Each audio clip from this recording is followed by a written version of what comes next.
Iki hadis nggih, riwayat Ibnu Huzaimah, hadis sahih nggih. Riwayat Ibnu Huzaimah ini menjelaskan nggih dari Ummu Salamah nggih. Yakni istrinya Rasulullah sallallahu alaihi wasallam, ani Nabi sallallahu alaihi wasallam, khairu masajidin nisa'i qa'ru buyutihinna nggih. Sebaik-baik masjidnya para wanita itu adalah nggih di dalam rumah mereka. Sebaik-baik. Berarti ketika dia sholat di masjid, baik sholat di rumah, baik di mana? Baik di rumah. Menurut Allah Subhanahu Wa Taala, sebagaimana digambarkan oleh Nabi Muhammad Shallallahu Alaihi Wasallam. Itu karena pernah ada juga ya yang mengeluh, ketika hadis-hadis ini disampaikan, neng masjid itu terusnya wong wedok sepi. Pada sholat neng rumah. Jadi gampangane ustate sing imamnya neng mengeluh, piye santriku bar nekakno ustadze ceramah tentang hadis ini menyampaikan itu. Mereka itu gak berani menyampaikan karena takut jamaah hilang itu loh aslinya rata-rata. Sebenarnya hadis ini sahih. Ketika disampaikan wong itu kan malah rada arasal sendal di masjid, mergo luwih utama di rumah gitu kan. Jadi rumah akhirnya jamaah wong itu berkurang gitu. Ada kasus seperti itu nggih. Sehingga memang seperti itu nggih. Pada zaman Nabi Muhammad SAW yang di masjid para wanita juga sedikit, enggak semuanya. Tapi dibolehkan. Tidak semuanya. Semuanya akeh wong itu zaman biyen. Bahkan sahabat-sahabat Nabi istrinya lebih dari satu rata-rata mereka itu sing dipublikasikan loh nggih. Tapi yang lainnya kan tidak dipublikasikan. Karena apa? Pas budal perang sahabatnya meninggal bojone dinikah kan seperti itu. Bahkan ketika ono sahabatnya budal perang dia neng ngrumat keluarganya ternyata gak balik dinikah sisan. Kan itu banyak kasus-kasus seperti itu nggih. Jadi kayak biyen niku mengko apa ngrumat keluarganya padha melok budal perang kan ngono. Jadi misalnya wong loro bersahabat ini sing satu budal perang sing satu ngrumat keluarganya sing tinggal. Karena sing ngrumat iki mau termasuk melok untuk pahala jihad perang gantian. Kadang seperti itu. Ada yang menanggung keluarganya yang tinggal nih. Sehingga ditanggung sampai ternyata syahid, mulai ditanggung pisan. Kebanyakan kasusnya itu dinikah sekalian gitu. Jadi wong itu wakil pada zaman Rasulullah SAW nih. Sudah lebih banyak wanita nih mengko apa sing lanang akeh gugur di medan perang itu. Tapi yang datang di masjid itu sedikit nih. Tapi tidak dilarang oleh Rasulullah Shallallahu Alaihi Wasallam. Kan pengen kan. Jadi khairu masajidin nisa'i qa'ru buyutihinna. Sebaik-baik masjid, tempat ibadah, tempat sholatnya wanita itu adalah di dalam rumah-rumah mereka. Kemudian riwayat Imam Abu Daud dalam Kitabus Shalah. Qala Rasulullah Shallallahu Alaihi Wasallam. Sholatul mar'i fi baitiha. Sholatnya perempuan di rumahnya itu afdolu lebih utama. Lebih utama toh min sholatiha fi hujratiha dibanding sholatnya di kamarnya. Jadi di rumah yang apa itu yang sifatnya itu tidak kamar nggih. Di rumah sing luas itu, di dalam rumah yang luas itu lebih utama sholatnya di situ daripada di dalam kamarnya pribadi. Itu maksudnya ngoten nggih. Terus wa sholatuha fi mahda'iha, dan sholatnya wanita di dalam kamar kecil nggih. Yakni kamar kecil mahda'iha itu kamar kecil yang di situ di dalam rumah yang berguna untuk menjaga nggih barang-barang berharga di dalam rumah. Harusnya memang bukan di kamarnya pribadi, yakni mempunyai kamar khusus untuk sholat yang di kamar tersebut letaknya strategis untuk menjaga barang-barang berharga. Itu harus ada untuk wanita. Jadi diantaranya fungsinya wanita sholat di rumah itu adalah menjaga hartanya keluarganya, hartanya suaminya di rumah. Karena apa? Suaminya sudah wajib datang ke masjid. Ketika perempuan ikut ke masjid nanti barang berharga ini dicuri orang. Itu diantara tugasnya ketika laki-laki keluar, wanita itu menjaga rumah dan isinya. Sehingga dia harus mempunyai tempat sholatan yang terbaik itu di dekat tempat barang-barang berharga. Itu ada kamaran tersendiri untuk sholati, mahda'iha itu tuh. Sehingga harus punya seperti itu, sehingga dia sholat dan juga menjaga harta suaminya ketika suaminya pergi jamaah ning masjid gitu. Mengko dititeni maling nek gak ono sing ning omah. Nggih. Dititeni maling nggih. Kaya nggonku dhisik wong loro-lorone budal traweh, lanang wedok budal traweh gak ndek anak, muleh entek kabeh duwike 30 juta mbok entek. Dibobol wong. Nah, itu termasuk hikmahnya seperti itu nggih. Jadi wong wedok memang jaga di rumah itu. Wa sholatuha min mahda'iha afdhalu min sholatiha fi baitiha. Jadi dia lebih utama daripada sholat awor barang-barang berharga tersebut. Jadi nggawe kamar khusus yang di situ bisa memantau barang-barang berharga yang ada di rumah itu lebih baik. Yang paling baik dibanding di dalam kamarnya sendiri itu. Karena ketika kamarnya itu jauh dari barang-barang berharga, tidak bisa menjaga gitu. Nah, tapi nek wis digawe ana tempat khusus, jadi tempat sholat khusus itu yang sekiranya bisa nek ana wong ning gone gudang, nek ana wong ning gone garasi iku krungu. Nah, iku tempat sing terbaik menurut Rasulullah Shallallahu alaihi wasallam. Memang fungsinya untuk menjaga barang berharga. Inilah yang jarang diketahui orang nggih. Tujuannya seperti itu. Mulane Nabi mengatakan lebih baik nggih salatnya di rumah sing awar barang berharga lebih baik salatnya dia itu di dalam tempat yang bisa menjaga barang berharga tersebut nih. Rawahu Abu Dawud. Nah, itu yang terbaik. Berarti jenengan sholat di rumah itu pahalane nggih lebih besar daripada jenengan sholat di masjid. Oh. Penak yo, tapi nek wong lanang ape ngono, rasa-rasa nang masjid malah donan sing lanang kan ngono. Nah, padahal diwajibno gitu. Nek wong wedok semangat memang termasuk jamaah-jamaah ning nggonku iku sing semangat itu rata-rata wedok nggih. Memang seperti itu nggih. Memang seperti itu. Enggak masalah, tapi dia mendapatkan pahala lebih banyak ketika dia sholat di rumah dibanding nggih di masjid nggih. Terus kemudian bagaimana jika dia ke masjid? Boleh-boleh saja, tapi ada syarat-syaratnya. Jadi syaratnya ke masjid nggih. Pertama minta izin suami, dapat izin. Kedua, tidak memakai minyak wangi. Minyak wangi sing kira-kira nek dhewe liwat mambu itu lho maksudnya. Tapi nek minyak wangi sekedar misalnya apa iku Rexona bat kelek ben gak kecut nggih untuk menjaga supaya tidak bau, maka tidak masalah. Utawa bajune dicuci dengan cuklin kan bau cuklin itu tidak masalah nggih. Nah, beda nggih. Jadi minyak wangi yang dimaksud seperti itu nggih. Jadi tidak memakai minyak wangi nggih, tidak ikhtilat. Campur lanang wedok nggih. Dan ditambahkan lagi oleh ulama madzhab itu menjauh dari laki-laki karena wanita semakin jauh dari laki-laki maka dia itu semakin mendapat pahala lebih banyak ya, ketika dia ibadah di masjid ya. Semakin dekat dengan laki-laki maka dia mendapat pahala lebih sedikit ya. Seperti itu ya. Itu masalah soft itu ya. Nah, nanti insya Allah di akhir tak bahas masalah soft gitu. Kemudian hadis Ibnu Umar nggih.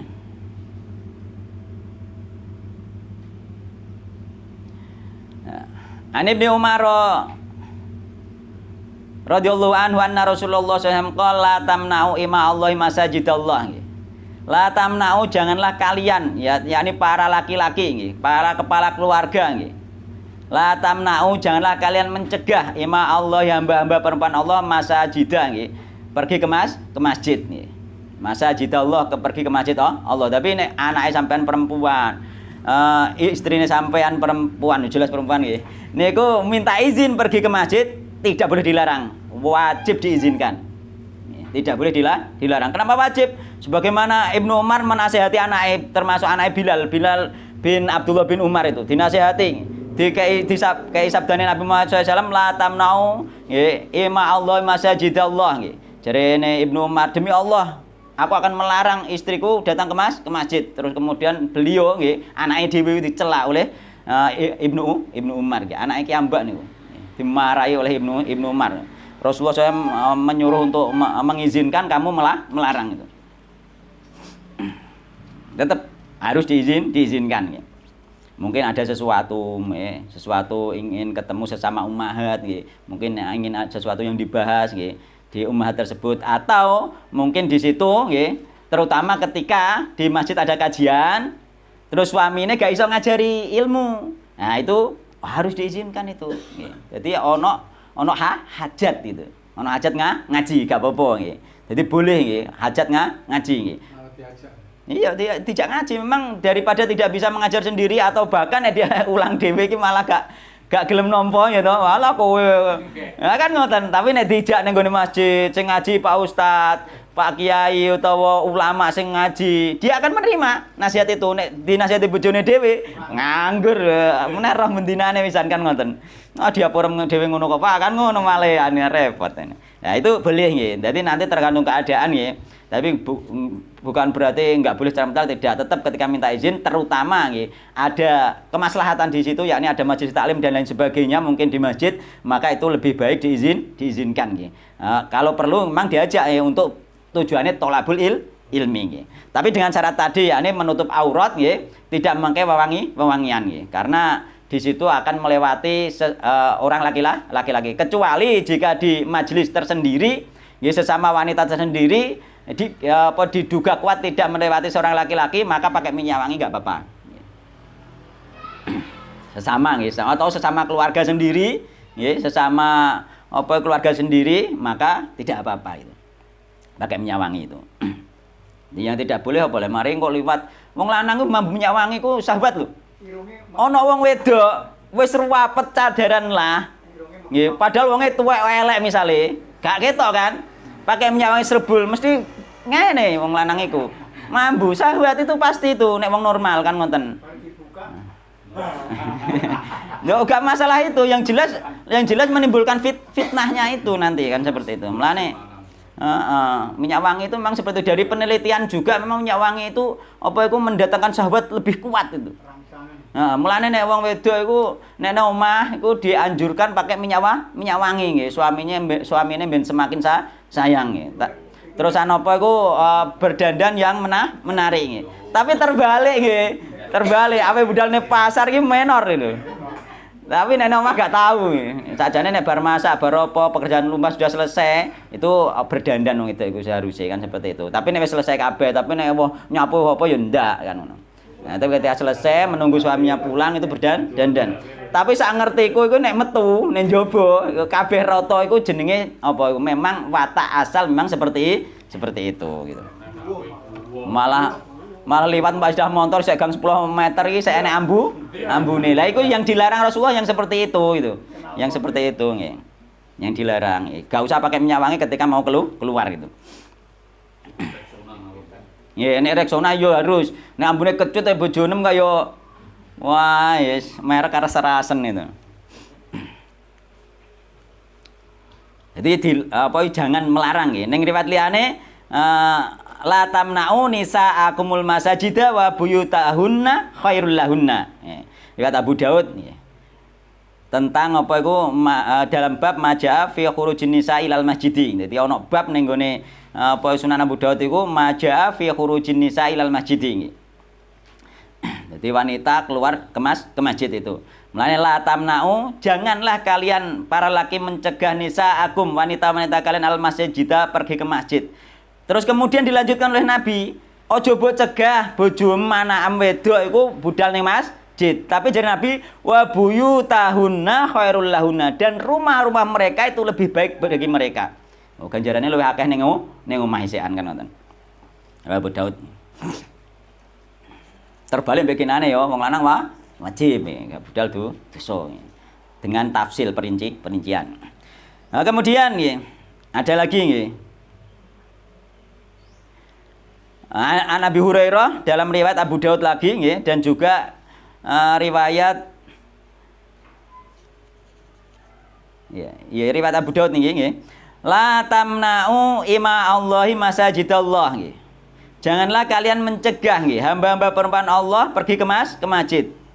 Walakin tetapi liyahrujna, hendaklah mereka para wanita keluar wahunna tafilat, dan mereka itu dalam keadaan tidak pakai minyak wangi. Iku anjurane Nabi memang seperti itu jangan pakai minyak wangi. Akeh kan wong pakai minyak wangi nek diliwati semerdul. Jadi minyak wangine wong wedok iku anjuran Nabi itu yang warnanya kelihatan tapi baunya tidak menyengat gitu. Jadi baunya tidak menyengat, warnanya kelihatan. Nek cara kene misalnya Rexona dan lain sebagainya tapi sudah menghilangkan bau, tapi tidak bau wanginya tidak menyengat, tapi bau badan sudah hilang. Itu minyaknya perempuan. Adapun minyaknya laki-laki itu gak ada warnanya tapi baunya menyengat nggih. Justru wong lanang nek liwat baunya serbul itu ndak masalah. Itu wong lanang, bedanya di situ. Nek itu ndak boleh. Dan semua ulama fatwanya seperti itu nggih. Enggak ada ulama yang mensunahkan wanita pergi ke masjid. Sunnah saja tidak, hanya mubah, boleh. Nggih, jadi kula selama ngaji belum ketemu nggih, wanita sunnah pergi ke masjid itu belum ketemu. Yang ada itu mubah nggih. Mubah itu boleh. Tapi Ustaz fatal. Napa? Ustaz menganjurkan ke masjid kadang. Tapi nggak pakai dalil itu. Betul. Nah, itu. Tanpa Tanpa dalil itu. Nggih. Tanpa dalil itu. Kemudian nggih. Di antarane pernah juga pada zaman Nabi itu wanita pergi ke masjid itu mereka menutup kepala mereka, yakni pakai kerudung, yakni menutup aurat lah intinya seperti itu. Sehingga apa itu tidak kelihatan dan juga tidak terlihat oleh laki-laki nggih. Bahkan di dalam bab-bab kitab Sunan dan juga kitab Bukhari itu disebutkan bab tentang keluarnya wanita ke masjid malam hari. Jadi yang ditekankan itu boleh keluar di malam hari, yakni maghrib, isya, subuh, sehingga samar wong lanang gak roh. Gitu. Zaman kibiyen kan gak ono listrik kok saiki ora ketok tenan. Nggih, dadi isya melok jamaah, berjamaah langsung mulai gitu. Bahkan carane ngeten dulu. Jadi ketika berjamaah bersama Rasulullah diam dulu, kemudian menunggu wanita-wanita itu buyar. Wanita buyar, lagi wong lanang buyar, sehingga gak papasan itu. Maka papasan terus apalagi ngobrol-ngobrol itu efeknya besar. Menimbulkan fitnah, apalagi bukan muhrim nggih. Menimbulkan fitnah nggih. Ning gone tetangga kula niku riyen nonton masjid. Ada iki contoh fitnahe nggih. Fitnahe besar iku. Ning kono ana imam rawatib sudah puluhan tahun menjadi imam rawatib. Istrinya sakit lama. Kemudian ada jamaah, padahal tempat jamaah itu sudah terpisah nggih, ono satire gak ketok. Tapi nek buyar kan iso petuk, iso omong-omongan kan. Gitu. Akhirnya ternyata ada ono jamaah wedok nggih, suaminya juga sudah meninggal. Gitu. Wis tuwek itu. Umurnya mungkin sudah berapa ya? Ya sudah 60 tahunan lah. Lebih dari 50 tahun. Wis tuwek ya. Terus bareng ternyata setelah jamaah ternyata sering ketemu mereka. Sering ketemu. Nah, terus bareng lama orang mungkin nggak menghiraukan, ternyata mereka akhirnya berbuat selingkuh di dalam masjid, di tingkat masjid itu. Iya, itu sampai akhirnya konangan ya, sing ngunangi sapa? Sing ngunangi keluarganya sendiri. Keluarganya diri bareng keluarganya awake langsung ugil. Langsung mulai wong-wong dikandani langsung diparani digerebek kok. Langsung imam masjid ini akhirnya apa? Dipecat dari imam masjid dan bahkan anak-anaknya yang mau muadzin terus semuanya nggak adzan. Itulah fitnah. Di antara fitnah imam masjid puluhan tahun, Pak. Terfitnah sampai seperti itu. Wallahu taala alam. Itulah karena makanya nanti imam madhab termasuk madhab 4 itu membahas tentang wanita baik muda maupun tua yang masih menarik datang ke masjid. Itu ada pembahasannya sampai seperti itu. Dikei yang masih menarik ya wong tua lah ono sing menarik, Pak, gitu loh. Sing tertarik ya wong tua kan ngono. Kemungkinan, tapi kadang enggak wong wedok tuwek lah sing tertarik kadang anak muda. Mulane ono pernikahan wong wedok tuwek ambek bocah sik enom sik joko kan wonten ada juga. Bisa itu kan ngono. Itulah di antara bahayane nggih. Rondo sunti. Wallahu taala alam aku ora paham yo. Jarine sing suweke mandi nek rondo nikah untuk Joko niku to. Nek wong Jawa kan ngoten modele. Wallahu taala alam nggih. Ini itu di antara bahayane nggih. Makanya kita harus hati-hati nggih. Kemungkinan itu banyak terjadi nggih. Sing tak critakno mau digawe pelajaran nggih. Mulane hati-hati nek gak ono bener-bener ada kebutuhan, ada hajat itu berdialog atau ngobrol ya, dengan wanita yang lain itu dihindari. Nek gak ono hajat, nek ono hajat gak masalah, halal dan sah nggih. Kayak dagang, kayak ada keperluan apa itu nggak apa-apa. Tapi nek ngobrol-ngobrol nganggur itu hendaknya dihindari nggih. Hendaknya dihindari nggih. Kecuali ada perlu-perlu nggih, mergo bahaya nggih. Jadi awal dari perselingkuhan, awal dari perbuatan zina itu yang sedikit demi sedikit, gak mungkin langsung moro-moro kenal petuk langsung, ya gak mungkin, mesti bertahap nih, bertahap dari sedikit demi sedikit ya.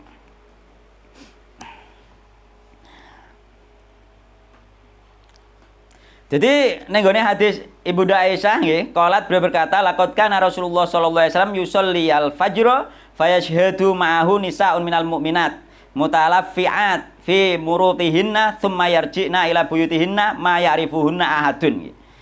Jadi laqad kana nggih, sungguh adalah Nabi Muhammad SAW dulu sholat fajar, sholat subuh nggih. Dan para wanita datang ikut jamaah sholat subuh nggih. Mereka dengan menutup kepalanya nggih. Kemudian mereka kembali ke rumah-rumah mereka tanpa seorang pun mengetahuinya. Jadi wong lanang gak ono sing roh. Maka buyar dhisik, wong lanang lagi buyar. Padahal subuh-subuh kan raketon. Nah, sifatnya sampai seperti itu dulu dalam rangka menjaga menjauh dari laki-laki. Nah, saya ini malah ngejelek. Bareng kok, mulai bareng kok. Heeh. Gitu. Malah nek cara Ibunda Aisyah nggih, seandainya Nabi Muhammad SAW tahu kelakuan wanita saat ini, yakni saat Nabi sudah meninggal, apalagi saat ini sekarang gitu, maka niscaya Rasulullah itu akan mencegah wanita untuk pergi ke masjid. Itu pendapatnya Ibunda Aisyah gitu. Karena apa? Karena sudah tidak sesuai, gak seperti pada zaman Nabi Muhammad SAW.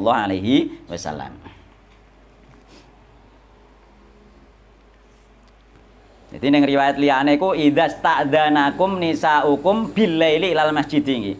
Jika nggih istri kalian nggih meminta izin kepada kalian di malam hari ilal masjid untuk pergi ke masjid, fasta'dzanu lahunna, maka izinkanlah. Ada riwayat yang seperti itu nggih. Karena memang di dalam bab-bab itu adalah khurujun nisa apa itu ilal masjid billail pada malam hari karena lebih aman dari fitnah itu.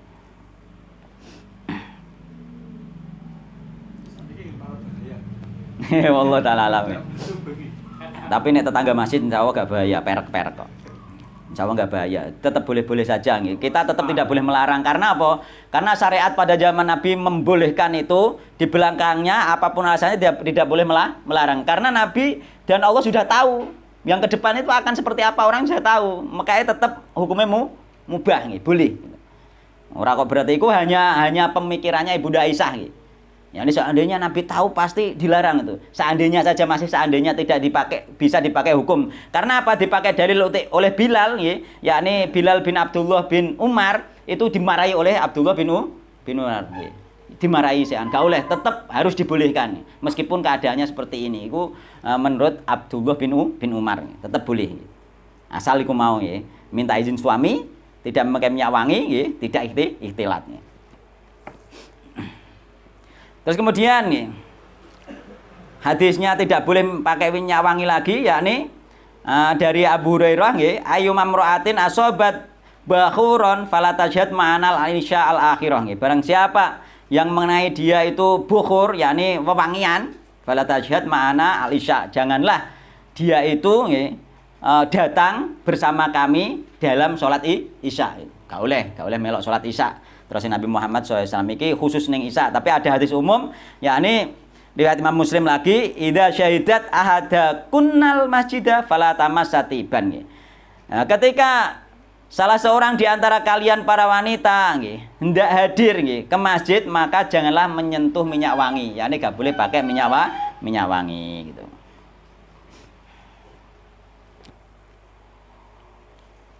Jadi minyak wangi itu memang bahkan yang riwayat hadis itu fahiya zaniatun, yakni maka wanita itu adalah wanita pezina, yakni apa? Wanita yang memakai minyak wangi terus keluar dengan tujuan agar supaya bau wanginya itu dicium oleh laki-laki yang diliwatinya. Nah, itu ono ngonone lho nggih. Mulane ketika dia dimungkinkan tidak melewati laki-laki maka dibolehkan.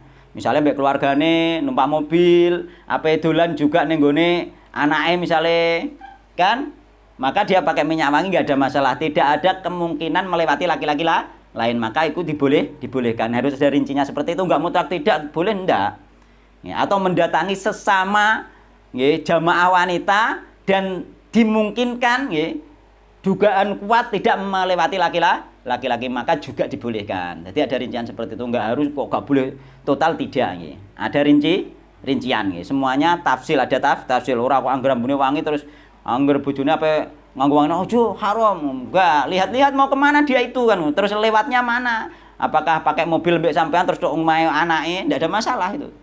Ndak ada masalah gitu. Karena neng hadise iku apa iku di situ famarrot ala qaumin. Kemudian dia melewati satu kaum yakni wong lanang.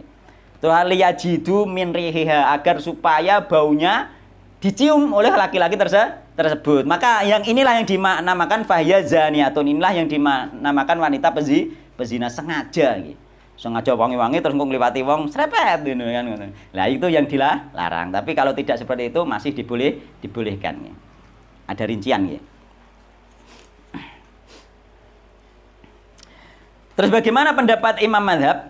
Imam Madhab termasuk Imam Madhab apa itu Madhab Hanafi, terus kemudian Madhab Maliki, Imam Malik, terus kemudian Madhab Syafi'i, terus kemudian Madhab Ahmad bin Hambal. Mayoritas mereka itu apa itu mengatakan mubah sama sebagaimana di hadis, jadi boleh. Dan juga mengatakan makruh bagi wanita muda ataupun wanita tua yang masih menarik gitu. Masih menarik sahabat, maka itu dihukum makruh oleh para imam madzhab nggih. Secara umum mereka memakruhkan, malah makruh gak sida mubah, malah nek wonge ayu nggih. Sekiranya menarik sahabat maka dikatakan makruh oleh ini ulama madzhab lho nggih. Nah, nggih wis bener niku nek wong itu. Jadi Madzhab Imam Malik nggih di antara ulamanya mengatakan nggih, mereka memakruhkan wanita yang masih muda hadir sholat berjamaah di masjid. Karena berdasarkan perbuatan para sahabat di mana pada waktu itu tidaklah diketahui para wanita mereka yang masih gadis atau yang muda-muda keluar ke masjid. Sing ono anak-anak. Anak-anak wanita ada, tapi gadis-gadisnya itu enggak ada riwayat meriwayatkan bahwa gadis-gadis anak-anak remaja datang ke masjid. Yang ada adalah ummahat, ibu-ibu.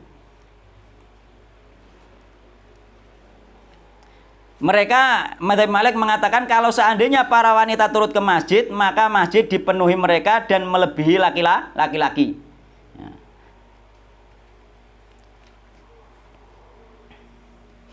Adapun hadis Ibnu Umar, janganlah kalian larang wanita-wanita kalian ke masjid dan rumah mereka lebih baik bagi mereka.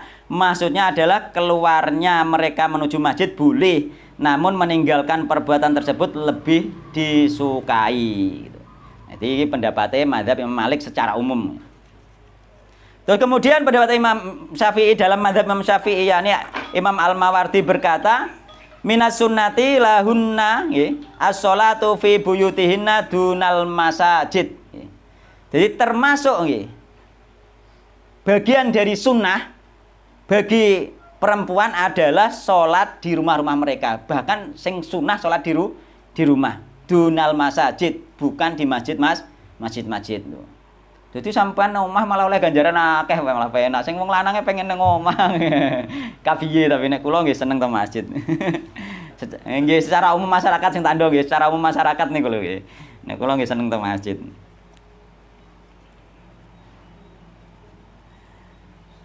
Begitu juga Imam An-Nawawi nggih.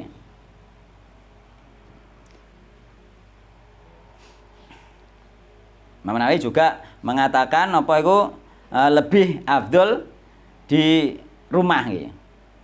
Sebagaimana hadis Ibnu Umar gitu, yakni wa buyutuhunna khairul lahunna. Kemudian Imam Nawawi melanjutkan gitu, faida aradatil mar'atu hudurul masajidi marijali fa in kanat sabatan aw kabiratan tustaha kurihalahal huduru wa in kanat ajuzan la tustaha lam yukrah. Iki pendapatnya Imam An-Nawawi. Maka jika wanita itu ingin datang ke masjid beserta jamaah laki-laki, maka jika wanita tersebut adalah muda ataupun tua yang dia menarik, masih cantik, kurihalaha, dimakruhkan baginya. Imam Nawawi juga mengatakan makruh. Nek kula tetep mboten makruh, nek kula anut ning ngene hadis mawon. Yakni apa? Mubah iki. Iki aku kok nyampekno pendapat Imam Madzhab iki.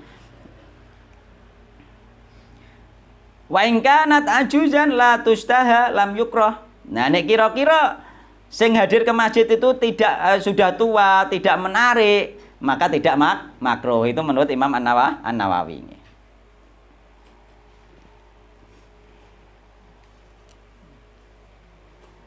Sama nggih, pendapatnya hampir sama semuanya nggih, termasuk mazhab Hambali juga. Mazhab Hambali itu mah jarang disampaikan nggih. Mazhab Hambali di antaranya mereka Al-Buti menjelaskan diperbolehkan bagi para wanita ikut salat berjamaah bersama kaum laki-laki selama mereka tidak mengenakan wewangian dan izin suami.